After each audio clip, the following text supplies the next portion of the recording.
day one of Camp Nanowrimo, and I should really get up and make a coffee and start cracking on my new novel that I'm starting today, but I barely slept at all last night. It was my second night in my new flat, and yeah, I don't know, I just haven't been sleeping well yet.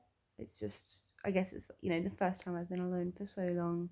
I'm just a bit anxious and stuff, so barely slept, so I'm going to try and sleep a little bit more and then get up and start writing. Good night for a bit longer.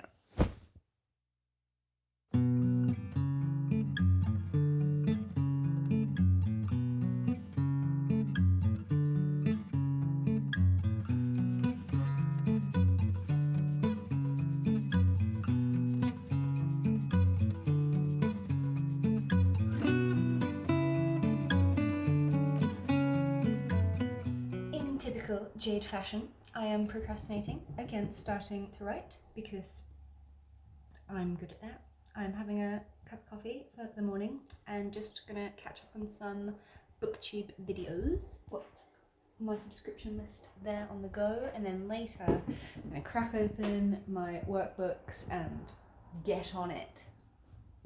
So just before I start writing for the day, I need to get some fuel in me, so I'm just gonna cook my first proper dinner on this little electric stove. And I don't really know what I'm doing. I'm just gonna be like a salmon pasta, which I don't have cream because I'm trying to be semi-healthy, so no cream. Oh my god, my light's flickering, that's scary.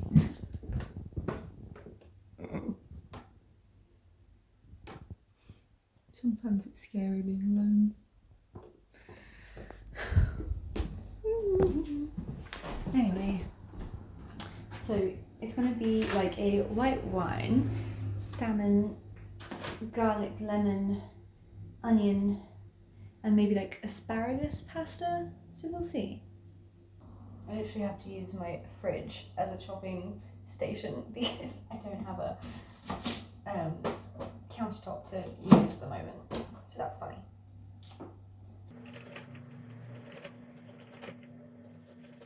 Alright, now I'm just going to do my garlic.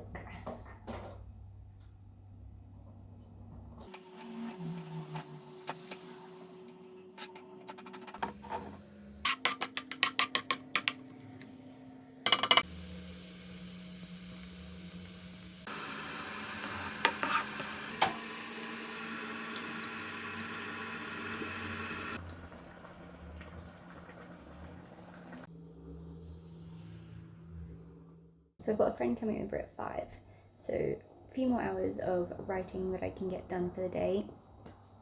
More writing, start of writing. I haven't written at all. I've been faffing around all day, procrastinating, but it's time to go. Chapter 1. I'm nervous. I'm gonna pop on some tunes and get going.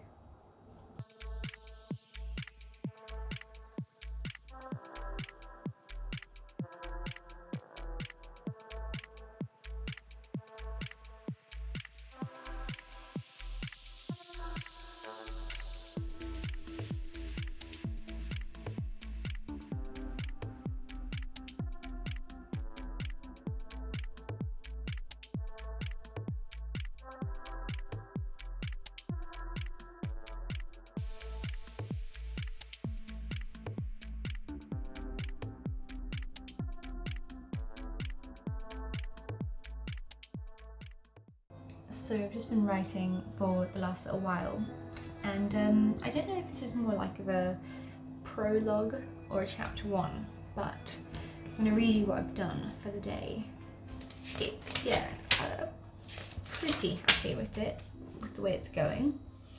So it's just like kind of introducing my main character before things really kick off with the stalker that's going to come into play and all that. So the wheels of my suitcase get lodged into the cobbles on the pathway as I drag it up to the annex. I yank them free, looking up at this tiny building that I'm about to call home. I know I can't actually afford this place, but it was either this or a homeless shelter. I'm not even being dramatic there. They were my options. This divorce has had the most unbelievable aftermath. I honestly never thought my life would go this way. Not at my age. I'm 35. I thought that I was set. I had everything I ever wanted, but it got taken away from me. I didn't see it coming. I guess subconsciously I must have. There were so many signs, I realise now. I just ignored them all. I've been in denial, stage 1 of grief. It's taken me until right here, in this moment, to get to the next stage, anger. I don't know what to do with it, how to contain it. Why did this have to happen to me? I guess it sounds like I'm playing the victim, and I suppose I am. I'm not proud of it. I'm just exhausted. The Airbnb host is busy jangling the keys, unlocking the front door. Stepping inside feels like such a relief. It's even smaller than I'd anticipated. One little square room with a desk and a bookshelf on one end, a pull-out sofa bed on the other. In the same room, there's 2 countertops, a sink, a kettle, and a 2-plate hot stove. I try hard not to think about my old kitchen that I know I'll never see again, with its marble slabs and French door fridge. That for me is a luxury long gone. The music might be a bit loud actually, let me just turn it down. Good old Ludovico Einaudi. The lady with me introduces herself as Beth and hands me a card with the Wi-Fi password on it. I pocket it and thank her. I don't think she believes my smile. Pain is written right across my face. My azure eyes are bloodshot, swollen, my hair greasy, unbrushed. I'm thankful it's winter. The sleeves of my jumper hide away the bruises. Let me know if you need anything, Beth says as she ambles back outside the annex. I tell her I will and slowly close the door on her. It clicks shut. I press my back against the wood and let my knees buckle.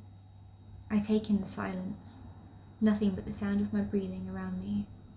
I wonder what he's doing right now, if he regrets the decision. I let my head fall into my hands. I can't think like that. I need to let go. I'm free, but I'm also scared. This is the first time I've been alone for so long. I don't know how to do it anymore. I don't know how to survive. I crawl over to the mini fridge. It's empty, gurgling at me as I open it up. I blink in shock, letting the idea of creating a budget sink in. What will I need? What are the necessities?